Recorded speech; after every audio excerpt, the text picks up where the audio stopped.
Welcome again in your channel maths उन। आज के इस वीडियो में ये सभी क्वेश्चन जो सेलेना पब्लिशर्स जो R K. Bansal book class 9th ICSE board का है उससे लिया गया है। जैसा कि पिछला वीडियो में आपने 5A 5B का सॉल्यूशन देखा होगा, आज हम लोग एक्सरसाइज 5C के सारे इंपॉर्टेंट क्वेश्चन का सॉल्यूशन देखेंगे जो अक्सर एग्जाम में पूछे जाते हैं। जैसा कि पिछला वीडियो में मैंने बताया कि ये सारे फैक्टराइजेशन को सॉल्व करने के लिए पहले कुछ फैक्टराइजेशन का बेसिक को जान लेना बहुत जरूरी है।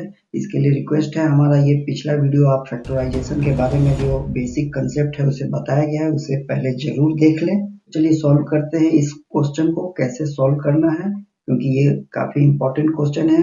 जैसा कि यहाँ पे क्वेश्चन में 9x स्क्वायर जो है वो 3x का होल स्क्वायर लिख सकते हैं, उसी तरह 1/3x का होल स्क्वायर इसको भी लिख सकते हैं। लेकिन इस 1 का क्या करें? इस 1 को ऐसा डिजाइन करना होगा कि कोई हमारा आइडेंटिटी फॉर्मूला में फिट बैठे, वो पहले कर लेते हैं।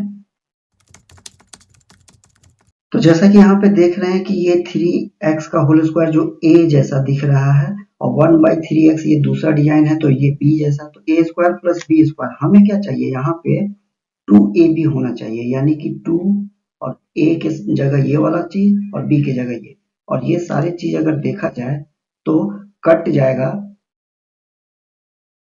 तो यहाँ पे 3x से 3x कट के वापस 2 आएगा, जो कि क्वेश्चन में 2 तो है नहीं। तो इस 2 को मेंटेन करने के लिए यहाँ पे -1 अगर कर दे तो 2 - 1 हमारा फिर से ये क्वेश्चन होगा जो क्वेश्चन को अब सेटिस्फाई कर रहा है। यानी कि अब हमारा ये a square plus b square plus 2ab करने के लिए क्वेश्चन के +1 को +2 और -1 लिख सकते हैं। तो इस तरह हमारा ये सेट हो गया, क्या? a प्लस b का होल स्क्वायर। तो क्या देखें, यहां से लेके यहां तक तो सेट हो गया ये सारा a प्लस बी का होल स्क्वायर, सिर्फ ये वाला बच गया है -1। तो ये जो -1 बचा है, क्या इसे -1 का होल स्क्वायर नहीं लिख सकते? जरूर। तो ये फिर से हमारा a square minus B square ये वाला आइडेंटिटी बन गया, जिसका होता है a plus B a minus B. यानी कि इसमें ये रहा पूरा का पूरा a टर्म और माइनस ये रहा b का टर्म, यानी कि ये जो a लिखे हैं a प्लस बी लिख सकते हैं, ये हमारा b है ऊपर वाला, इंटू a माइनस बी, ये हमारा a हो गया और ये हमारा b वाला टर्म हो गया। तो इसे ये ब्रैकेट हटा के भी लिख सकते हैं और यहाँ पे भी ये ब्रैकेट हटा देते हैं।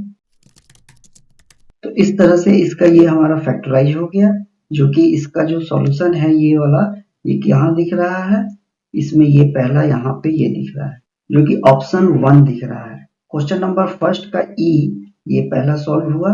तो अब देखते हैं नेक्स्ट क्वेश्चन जो 15 नंबर क्वेश्चन है। अब ये नेक्स्ट क्वेश्चन 15 जिसमें ऐसा कुछ दिख रहा है, तो इसमें कॉमन जैसा तो कुछ ये दोनों बन रहा है, लेकिन अगर इसमें देखें तो ये कॉमन कुछ अलग डिजाइन का बन रहा है। एक्चुअली ये ऐसा हो सकता है कि 2a का स्क्वायर लिख दे तो ये दिखेगा 4a स्क्वायर, माइनस 7b का स्क्वायर करे तो ये दिखेगा। तो इस केस में इस तरह का ये सेम कॉमन तो अभी नहीं दिख रहा है, तो इसका उपाय ये है कि हमारा यहाँ ये दोनों a square minus B square दिख रहा है, तो पहले इसे उतार लेते हैं। तो इसे उतारने के लिए इस दोनों का कॉमन अगर देखें तो सिर्फ 1 ही बनेगा, ये इसका बन गया। अब यहाँ पे ये दिख रहा है कि ये a square minus B square जैसा है, तो इसे a plus B a minus B में कन्वर्ट कर सकते हैं। ये हो गया a और ये हो गया plus B, a plus B into a minus B. इसके बाद ये वाला प्लस है, इसके बाद ये 1 और ये ब्रैकेट में एज इट इज ये कॉमन निकालिए। अब यहाँ देखें कि एक पार्ट यहाँ से यहाँ तक मल्टीपल में है, दूसरा यहाँ से यहाँ तक है। इन दोनों में अगर कॉमन की बात करें तो ये दोनों कॉमन दिख रहा है, तो इन दोनों कॉमन को हम बाहर निकाल सकते हैं। जब ये टर्म कॉमन बाहर निकल गया तो अंदर बचेगा क्या? सिर्फ ये वाला टर्म बचेगा, और चूंकि ये कॉमन बाहर निकला हुआ है तो सिर्फ बचेगा क्या? ये +1। इस तरह इसका ये फैक्टराइज हो गया आंसर। इसी तरह अब नेक्स्ट क्वेश्चन नंबर 16, इसका सॉल्यूशन देखते हैं, वो भी काफी इंपॉर्टेंट क्वेश्चन है। ये नेक्स्ट क्वेश्चन नंबर 16 देखने में अलग अलग लग रहा है, लेकिन ये जस्ट लाइक क्वेश्चन 15 के जैसा ही है, सेम टू सेम। देखिए वो कैसे, इसमें सिर्फ हमको ये फर्स्ट एंड लास्ट को एक जगह अरेंज कर दें तो हो जाएगा ये 3a का होल स्क्वायर, और इस माइनस वाले को इधर लिख दें, ये 8 स्क्वायर है तो 8b का होल स्क्वायर। और इन दोनों में जैसे अभी कॉमन निकाले थे, इन दोनों में कॉमन अगर 1 ले लें, इन दोनों में क्या दिखेगा, 3a माइनस 8b। अब ये सेम टू सेम पिछला क्वेश्चन नंबर 15 के जैसा दिख रहा है, जो कि ये पहला a स्क्वायर माइनस ये b स्क्वायर वाला आइडेंटिटी में पुट करेंगे, a plus B a minus B, फिर इसमें कॉमन निकालेंगे, सेम एज इट इज जैसे अभी किए थे वही। तो ये हो गया a plus B a minus B, और ये प्लस 1 यहाँ पे, और ये एज इट इज यहाँ पे उतार लिया गया। अब इन दोनों पार्ट में 3a माइनस 8 कॉमन है, वो निकाल लेते हैं। 3a माइनस 8b कॉमन बाहर आ गया।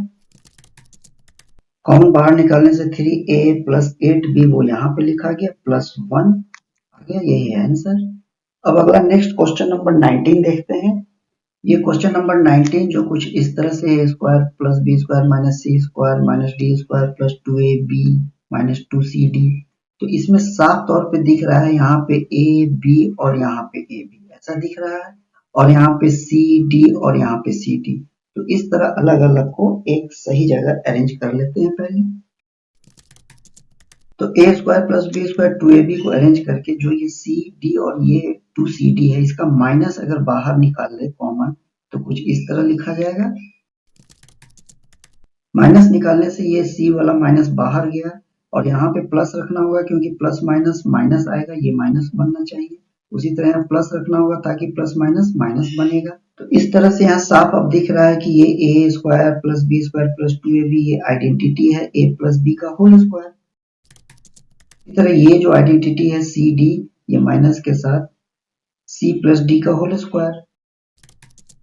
तो इस तरह यहाँ पे ये पूरा का पूरा एक टर्म अगर मान लेते हैं कि ये t है तो ये t स्क्वायर जैसा दिखेगा, ये अगर u मान लेते हैं तो ये u स्क्वायर दिखेगा। तो क्या होगा, t स्क्वायर और बीच में ये माइनस u स्क्वायर, तो ये t square minus u square क्या होगा, वही identity t plus u bracket t minus u, वही चीज है।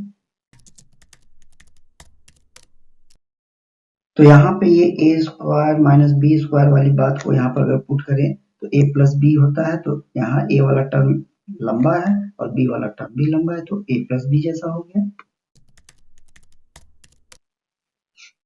और यहाँ पे a माइनस बी होता है, तो a माइनस a वाला टर्म पहले माइनस b वाला टर्म इधर हो गया। इसको ब्रैकेट हटाएंगे तो ये माइनस अंदर जाएगा, और इसमें ब्रैकेट हटाएंगे प्लस है तो इसमें कोई चेंजिंग होगा नहीं, ये एज इट इज ही हो गया।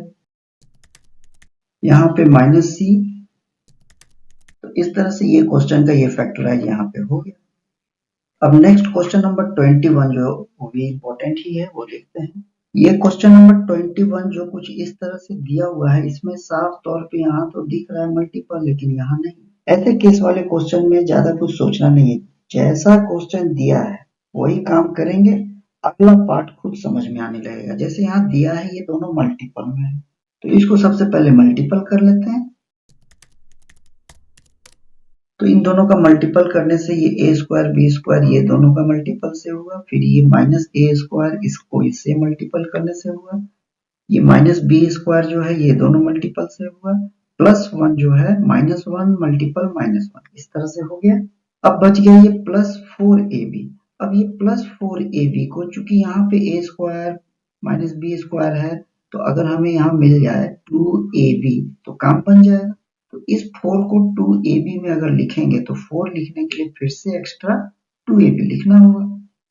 तो देखें इस तरह से ये ऑटोमेटिक अगला पार्ट समझ में आ जाता है। अब चूंकि ये दिख रहा है कि ये a स्क्वायर b स्क्वायर और 2ab एक जैसा है, तो इसे एक तरफ कॉमन निकाल लेते हैं, और बाकी a स्क्वायर b स्क्वायर और ये 1 और 2ab एक जैसा है, इसे एक तरफ लिख लेते हैं। ये a स्क्वायर b स्क्वायर को ab का होल स्क्वायर लिख लिया, और ये प्लस 1 को पहले यहां लिख लेते हैं। इसके बाद ये वाले 2ab को लिख रहे हैं। अब ये जो तीन पार्ट है a स्क्वायर b स्क्वायर और ये 2ab, इसमें का ये माइनस को बाहर निकाल रहे हैं। a स्क्वायर का माइनस बाहर है तो ये प्लस a स्क्वायर दिखेगा, b स्क्वायर का माइनस बाहर है तो प्लस b स्क्वायर दिखेगा। अब ये प्लस लाने के लिए माइनस बाहर है तो यहाँ पे माइनस लिखना होगा ताकि माइनस माइनस ये वाला प्लस आ जाए। तो इस तरह से अब हमें क्या दिख रहा है, ये A square plus B square plus 2ab, क्योंकि 1 को स्क्वायर बोल सकते हैं। तो यहां से यहां तक बन गया ए बी प्लस 1 का होल स्क्वायर। उसी तरह ये बन जाएगा A square plus B square minus 2ab, A minus B का होल स्क्वायर बन गया ये। अब यहाँ पे क्या दिख रहा है, ये ऐसा दिख रहा है कि ये पूरा का पूरा एक टर्म है स्क्वायर माइनस ये पूरा का पूरा एक टर्म है स्क्वायर। जस्ट लाइक अगर ये पूरा ए स्क्वायर, ये बी स्क्वायर या ऐसे समझे, ये एक्स होता तो ये एक्स स्क्वायर, ये वाई होता तो ये Y square. Identity X plus Y X minus Y बनेगा, वही लिखना है। ये पहला वाला टर्म बन गया ए प्लस बी वाले जगह ए माइनस बी है, और दूसरा वाला टर्म बन गया ए बी प्लस 1, ये ए वाले जगह और ये माइनस बी वाले जगह ए माइनस बी है। अब इसके ब्रैकेट को सिंप्लीफाई कर लेते हैं। यहाँ पे माइनस अंदर जाएगा तो माइनस ए और माइनस माइनस प्लस बी बनेगा। तो इस तरह से ये हमारा ये फैक्टराइज हो गया। ये क्वेश्चन नंबर 22 ये भी काफी यूनिक क्वेश्चन ही दिख रहा है, क्योंकि स्टूडेंट को ऐसे क्वेश्चन जल्दी समझने में दिक्कत होता है कि इसमें फैक्टराइज का क्या कोई आइडेंटिटी है ही नहीं, कैसे करें।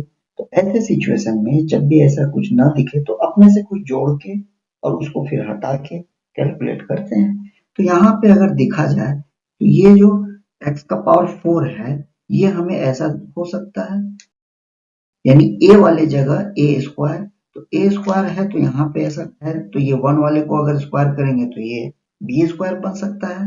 ठीक है, तो ये बी स्क्वायर को यहाँ लिख लेते हैं। अब ए स्क्वायर प्लस बी स्क्वायर हो गया, तो हमें अब यहाँ पे या तो 2ab या माइनस 2ab, तो यहाँ प्लस अगर लिख लेते हैं तो प्लस 2 और a वाली जगह एक्स स्क्वायर, ये रहा एक्स स्क्वायर, तो ये 2x स्क्वायर अगर करें तो ये अरेंजमेंट यहाँ पे तो 2 एक्स्ट्रा बन गया। इस 2 को 1 लाने के लिए माइनस लिखना होगा, माइनस एक्स स्क्वायर, तो ये अरेंज भी हो गया। अरेंज होने के साथ साथ यहां से लेके यहां तक एक आइडेंटिटी फॉर्मूला पे सेट हो गया, यही इसका क्लू है। तो यहां से लेके यहां तक हमारा एक्स स्क्वायर प्लस 1 का होल स्क्वायर, ये हमारा आइडेंटिटी फॉर्मूला बच गया माइनस एक्स स्क्वायर। तो फिर से क्या दिख रहा है, ये पूरा टर्म ए समझे तो ए स्क्वायर माइनस ये बी स्क्वायर, तो ए स्क्वायर माइनस बी स्क्वायर का जो फॉर्मूला आइडेंटिटी होता है ए प्लस बी ए माइनस बी, वही लिखते हैं। ये ए प्लस बी हो गया, ये ए माइनस बी हो गया। क्योंकि ए वाले टर्म में एक्स स्क्वायर प्लस 1 था तो यहाँ पे वही होगा एक्स स्क्वायर प्लस 1, और ये बी स्क्वायर है तो बी स्क्वायर में क्या होता है ए प्लस बी, तो सिर्फ बी लिखेंगे, स्क्वायर नहीं लिखेंगे। तो अब इसको अरेंज कर लेते हैं और इसका भी अरेंजमेंट ये प्लस 1 को बाद में लिख लेते हैं। तो ये हमारा फैक्टराइज हो गया, यही हमारा आंसर। तो चलिए अब लास्ट क्वेश्चन नंबर 23 है, उसे देखते हैं। ये क्वेश्चन नंबर 23 में ये पूरा होल स्क्वायर दिख रहा है और minus 4a square B square, तो ये साफ दिख रहा है 2ab का होल स्क्वायर लिख सकते हैं, और ये पूरा का पूरा a स्क्वायर, इट मींस ये a स्क्वायर माइनस ये b स्क्वायर, ये आइडेंटिटी लगता है यहाँ पे।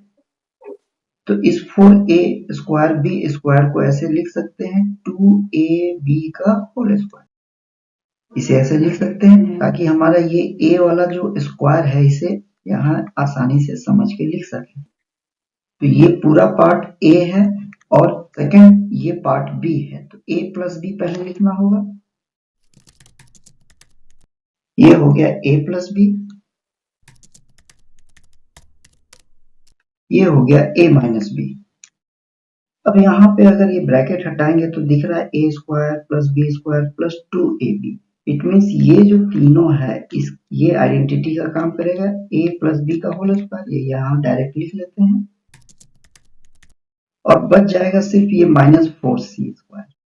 4c स्क्वायर को 2c का होल स्क्वायर भी लिख सकते हैं, ये यहाँ लिख लें ताकि हमारा फिर से a square minus B square वाला आइडेंटिटी दिख जाए।